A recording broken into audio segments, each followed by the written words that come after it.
woke up at about midday. She complained of nausea and vomiting. So my brother took her to the hospital. So she left the house walking, but by the time she got to the hospital, which is about 3 minutes away from home, she was already not able to walk. They diagnosed her with a stroke, and within a few hours she couldn't speak. She was 100% mute, her left side paralyzed.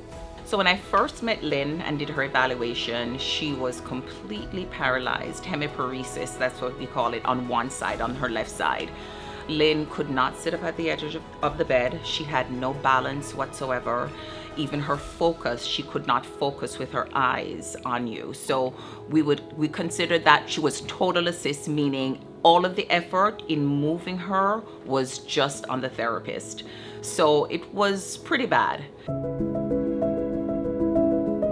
We got Lynn into the gym and we started working with her, and she is so motivated. Finally, one day I realized, I said, you know what? That leg is getting stronger. She's moving it more. She's actually trying to get it over to the edge of the bed. So let me see if I can try and stand her up and walk with her. And voila, we stood her up and there was Lynn walking.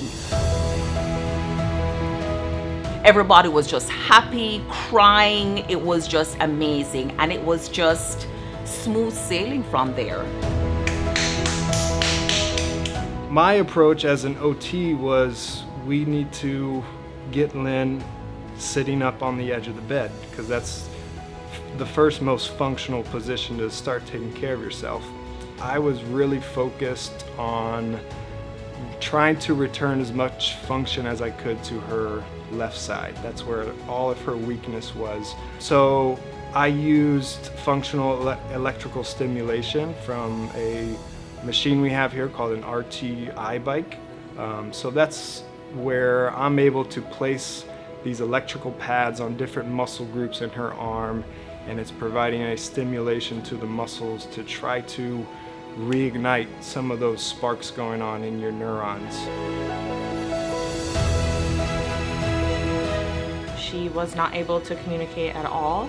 She could nod her head yes and no, so we came up with a communication board for her in her native language so that she could use it to communicate with the staff to let us know if she needed anything. She also had a very severe swallowing impairment, swallowing problem, so she had a feeding tube. She wasn't able to eat or drink anything by her mouth, so everything went through the feeding tube.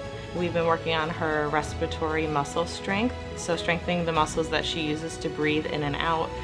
For her coughing, we're doing oral motor exercises and communication strategies. I always hear everybody say here at Woodmont Rehab, we care like family. But now I see it firsthand. Everybody cares for my sister like family. Oh, that's it. Thank you, everyone. Aww.